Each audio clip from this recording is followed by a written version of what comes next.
কাছাড় জেলার কাঠিগড়ায় ৬ নম্বর জাতীয় সড়কে বৃহস্পতিবার সকালে ৯:৩০ নাগাদ এক মর্মান্তিক সড়ক দুর্ঘটনা সংঘটিত হয়। একটি বাইক ও একটি অল্টো গাড়ির মুখোমুখি সংঘর্ষে দুজন ব্যক্তি গুরুতরভাবে আহত হয়েছেন এবং আংশিক আহত হয়েছেন অপর এক ব্যক্তি।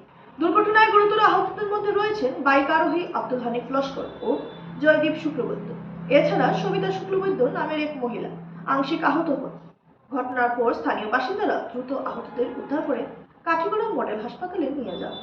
হাসপাতালে প্রাথমিক চিকিৎসার পর কর্তব্যরত চিকিৎসক আহতদের উন্নত চিকিৎসার জন্য শিলচর মেডিকেল কলেজ ও হাসপাতালে রেফার করেন।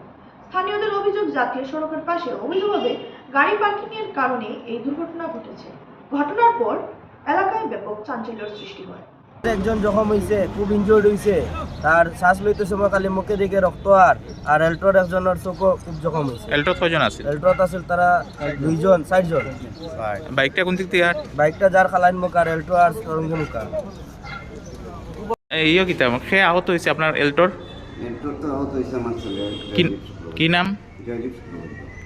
আপনি হয়েছেন একটু না? আপনার নামটা? ঠিক আছে।